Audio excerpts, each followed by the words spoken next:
Capítulo 4. O efeito Wharton. Como eu falei ali em cima, o sexto período é o crunch time para a galera decidir o que vai fazer pelo resto da vida. É no sexto período que os engravatados de Nova York descem do trem Amtrak na 30th Street Station para garimpar futuros milionários nas salas de conferência de West Philadelphia. A Wharton School é uma mina de ouro para qualquer profissional de recursos humanos dos bancos de investimento. O cara de Wharton já vem pronto para botar a cara no mercado financeiro e participar de transações bilionárias. Sabe por quê? Ele viu coisa muito mais cabeluda que aquilo durante os 4 anos de ralação nos corredores do Huntsman Hall e do Steinberg Dietrich Hall, os 2 quartéis generais daquela que era considerada a melhor escola de negócios do planeta. Com 20 anos na cara, o moleque de Wharton, além de ter uma base bem forte em matemática, já manja de valuation, sabe modelar o fluxo de caixa de qualquer empresa no Excel e consegue ler um balanço corporativo com os olhos de um auditor da KPMG. Pega o cara de Harvard e pergunta o que significa a sigla DCF para ele. Vai dar tela azul. Yale e Princeton é a mesma coisa.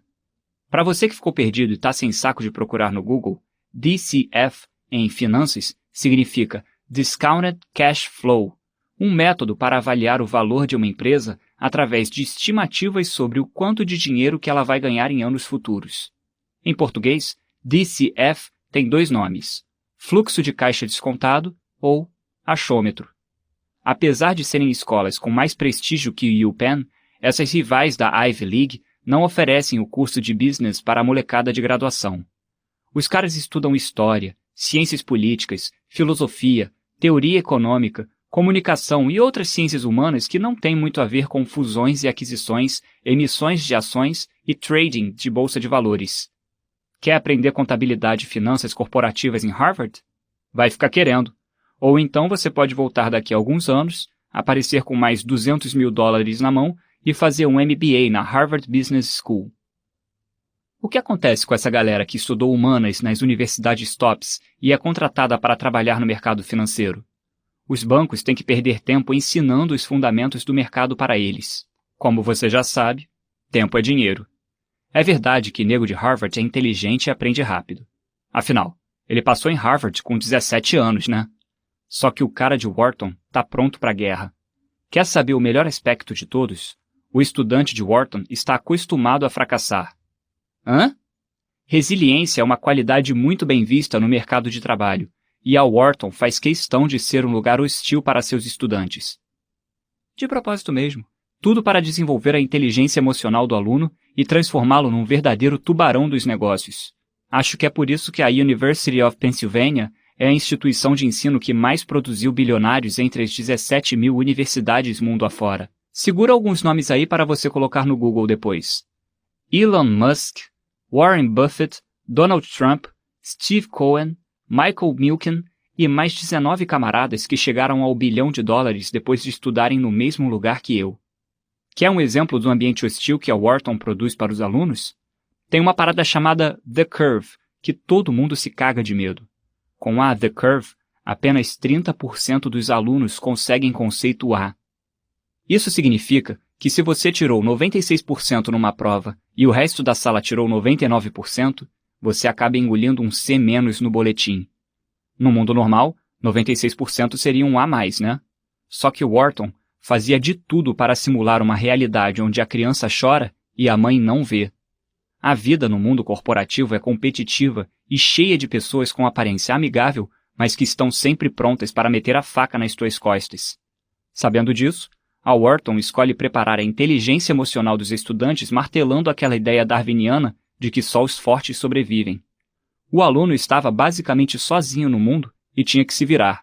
Eu mesmo odiava esse sistema de notas, porque eu só me fudia. Enquanto os chineses e indianos do topo da curva estavam estudando para as provas, eu estava viajando com um time de futebol americano e correndo atrás de mulher. Era basicamente impossível ficar no topo da curva e ter uma vida social. Sabe o que se passava dentro da minha cabeça? Não importa o quão duro eu trabalhar, eu nunca vou chegar ao nível A aqui dentro desse lugar. Tinha basicamente aceitado que eu era inferior intelectualmente e tinha que me contentar com os Bs e Cs que eu estava recebendo no boletim. Na cadeia alimentar, Eu era uma zebrinha inofensiva para os leões asiáticos do topo da curva. Coreanos, japoneses, chineses, indianos, singapurianos, um mais crânio que o outro. Para me consolar, meu pai comparava aquela situação com uma final olímpica dos 100 metros rasos. São 8 caras na raia e todos os olhos do mundo estão em cima deles. A diferença entre o primeiro e o último lugar da prova acaba ficando em 5 décimos de segundo. O 8º lugar da prova não é um fracassado. Afinal, ele treinou a vida toda, chegou a uma Olimpíada e ficou entre os melhores do mundo. Segundo meu velho, eu só tinha motivos para comemorar por ter chegado até ali. Mas eu não comprava aquele argumento derrotista, não. 8º lugar é o meu ovo. Eu queria ser a porra do Usain Bolt. Deu pra ver que eu me cobrava muito, né? Muitos dos meus amigos no Brasil não haviam nem começado a faculdade e ainda viviam basicamente presos em seus respectivos condomínios de luxo na Barra. Eu, com 20 anos na cara, estava a apenas 6 meses de me formar numa das melhores universidades do mundo. Só que, nessa época, eu tinha uma vibe meio depressiva e preferia enxergar o copo meio vazio. Apesar de tudo isso, olhando para trás, vejo o quão importante foi aquela pressão psicológica para o meu desenvolvimento pessoal. Cresci um par bem grandão de cojones com aquilo. Não sei se você percebeu, mas eu tinha um problema grande de autoestima ao longo da vida. Isso aí vai aparecer de novo ao longo do livro, mas vale a pena falar agora. Sabe o que eu fazia para elevar minha autoestima e meu CR? Me enchia de cursos de línguas. Sempre tive uma facilidade muito grande com línguas estrangeiras e resolvi unir o útil ao agradável. Bem-vindo ao conceito dos Easy A's. Easy A's eram as aulas, eletivas ou não, nas quais conseguir nota máxima era praticamente garantido. Os atletas do Pennsylvania Quakers tinham acesso a uma base de dados secretas com todos os Easy A's que os mais de 50 departamentos de UPenn ofereciam. Não tinha outro grupo étnico dentro do campus que era mais preocupado com o CR do que os atletas. É fácil saber o porquê. Já até falei sobre isso ali em cima. Enquanto está todo mundo estudando, os atletas estão ralando nos treinos, na sala de musculação ou mofando por horas e horas dentro de um ônibus para competir em outro estado. Ser atleta NCAA é basicamente uma profissão, independente do esporte que o cara é federado. Pô, a gente jogava em estádio com capacidade para mais de 70 mil pessoas. Muitos atletas abandonam seus respectivos times quando veem que é praticamente impossível balancear esporte e estudo na Ivy League. E já que a liga não oferece bolsas esportivas, a universidade não pode fazer nada se o atleta decidir se desvincular do time para focar apenas nos estudos. O curioso era que a tal base de dados não estava escrita em nenhum lugar. Era meio que uma sabedoria popular, que só podia ser compartilhada por atletas e entre atletas. Estilo Clube da Luta. De acordo com a tal planilha imaginária, as aulas mais fáceis para se conseguir o tão sonhado Easy A eram exatamente as aulas do Departamento de Letras no Williams Hall. Fiz o mínimo possível de aulas curvadas de Wharton e me matriculei em créditos como francês para negócios, italiano acelerado, literatura espanhola do século XIX e até um curso inteiro sobre o livro 100 anos de solidão de Gabriel Garcia Marques. Que desperdício, né? Ir para a UPenn e fugir das aulas de Wharton é igual pagar para entrar num puteiro de luxo e acabar pegando a tiazona da limpeza. Paguei o preço. O Easy A mais fácil do campus também foi descoberto por atletas. Uma aula chamada Brazilian Percussion Ensemble, oferecida pelo Departamento de Música nas noites de segunda-feira. Os estudantes se reuniam uma vez por semana para tocar numa bateria de escola de samba. Ponto final. Não tinha dever de casa, não tinha quiz e não tinha dissertação de fim de semestre. Só batucada. Apareceu nos ensaios e tocou tamborim, repique ou surdão?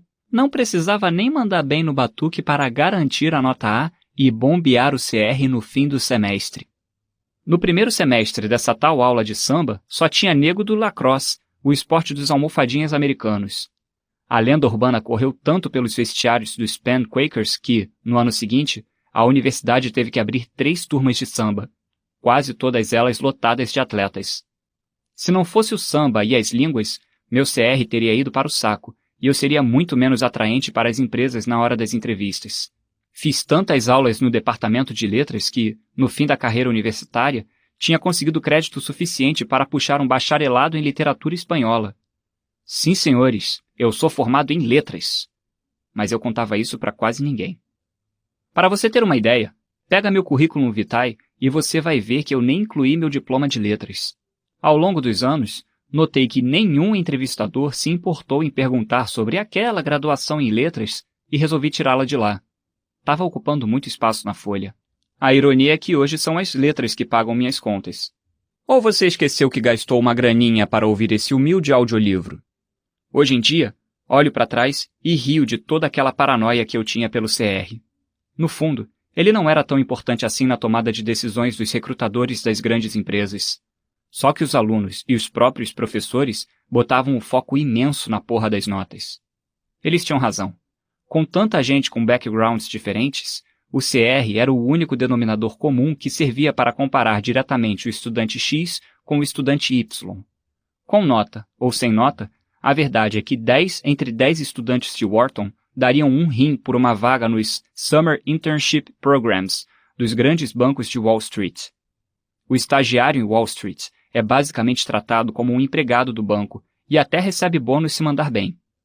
Para você ter uma ideia, meu colega de time, Paul Sanders, botou $18 mil no bolso em menos de 3 meses de trabalho na mesa de operações do Bulge Bracket suíço UBS. Por questões regulatórias, o estagiário não pode operar e também não pode falar com os investidores ao telefone. Sim, senhor. Ele ganhou $18 mil para ser secretário de luxo e buscar o almoço para os tubarões da mesa de operações. Os traders da mesa do Paul ganharam muito dinheiro naquele verão. Já que o Paul era membro do time na época que eles fizeram aquela grana, acabou sobrando um pichulezinho de agradecimento para ele. Vale lembrar que Paul cursava a faculdade de urbanismo em UPenn, um dos cursos mais mamão com açúcar de toda a universidade.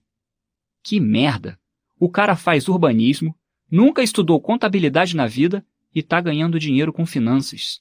Cada vez que eu abri o Facebook, eu ficava com uma inveja danada do pessoal da minha sala fazendo happy hour e postando fotos das melhores noitadas de Manhattan com o Tiesto, Calvin Harris e Avicii. Eles estavam se divertindo e ganhando muito dinheiro. Pelo menos nas aparências, né? Irmão, o Facebook me atormentava. E o negócio era meio que sadomasoquista. Sabia da dor que eu sentia quando olhava a timeline, mas não movia os pauzinhos para me livrar daquele vício de checar meu Facebook constantemente. Hoje em dia tem aplicativos como o Self Control, o Newsfeed Eradicator e o livro Hackeando Tudo para matar esse vício da vida alheia no Facebook. Mas era 2010. Não existia nem WhatsApp, né? Eu tinha basicamente 2 grupos de amigos na timeline, a galera do intercâmbio e a galera da faculdade. A galera do intercâmbio estava curtindo o verão europeu e só postava foto nas pool parties de Barcelona. Se Barcelona já era um fervo no inverno que eu passei lá, imagina nos meses de julho e agosto com um calor de 40 graus e dezenas de milhares de turistas festeiras e alcoolizadas na beira da praia. O pessoal da faculdade estava bombeando o currículo e botando uma grana federal no bolso nos estágios de verão em Nova York. E o Ryan? Bom, o Ryan estava só batendo punheta e jogando Winning Eleven dentro de casa sem saber o que ia fazer da vida. Não via a hora das férias acabarem e voltar tudo ao normal.